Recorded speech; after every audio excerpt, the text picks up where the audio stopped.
ओम शांति। आज 23/5/25 की मीठी मुरली याद की पंचामृत। आज बाबा ने कहे कि मीठे बच्चे तुम्हें खेवैया पिता मिला है, तो फिर तुम किस बात की चिंता कर रहे हो।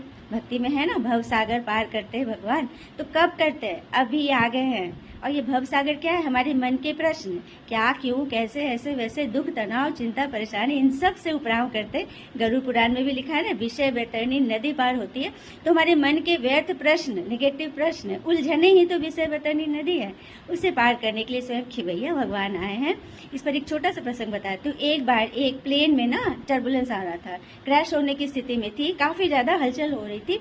सारे लोग ईश्वर ईश्वर को याद कर रहे थे, ऊपर देख रहे थे, भगवान को याद कर रहे थे। क्योंकि उस वक्त कोई बगल में स्वप्न सुंदरी बैठी हो, कोई धनी वानी के रतन गिर रहे हो, लेकिन ध्यान नहीं जाएगा, ऊपर ही जाएगा भगवान की तरफ। लेकिन एक बच्ची ना आराम से झूलवा झूल रही है, प्लेन डोल रहा है लेकिन वो झूल रही है। तो सब पूछे कि क्या तुम्हें डर नहीं लगता? तो बोले कि नहीं, मेरे पापा पायलट है, वो मुझे कुछ नहीं होने देंगे। तो क्या हम आत्मा नहीं सोचे, हमारे परमात्मा खेवैया है, वो हमें पार करेंगे। कराए या डुबाए, जो करे हमारे अनुसार ही होगा। जो हम कर्म किए, तो फिर फंसना कैसा है? तो इससे भगवान निकालने आए हैं। प्रश्न है, कौन से ऐसे जादूगरी भगवान करते हैं जो कोई मनुष्य नहीं कर सकता? तो मनुष्य देवता बना देना।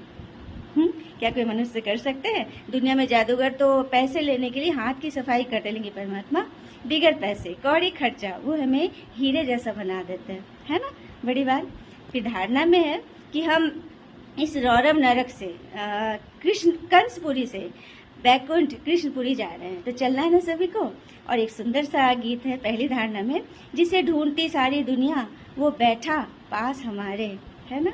स्वयं भगवान बैठे, लेकिन पहचानेंगे वही इस बूढ़े तन में भगवान को, शिव निराकार को, जो देवता कुल के होंगे, जिनके अंदर सच्ची सच्चाई सफाई होगी और अंदर एकदम एक भोला बच्चा छिपा होगा। ठीक है, तभी तो भोला बाबा को पहचानेगा।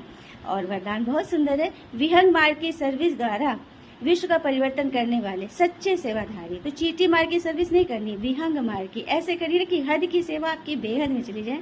उसके लिए आपको बेहद में रहना होगा, बेहद के शिव पिता की याद में रहनी होगी। और अविनाशी चीजों पर ध्यान देना है, विनाशी चीजों पर नहीं। क्योंकि इन आंखों से जो कुछ भी दिख रहा है वो सब मिटने वाला है ना।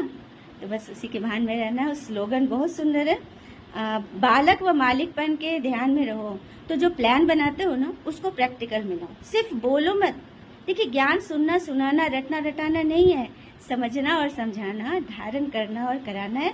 खुद करो पहले स्वयं, क्योंकि charity begins at the home. खुद से शुरुआत करो तो आपके परिवार में खुशबू फैलेगी। ओम शांति। शुक्रिया बाबा, शुक्रिया।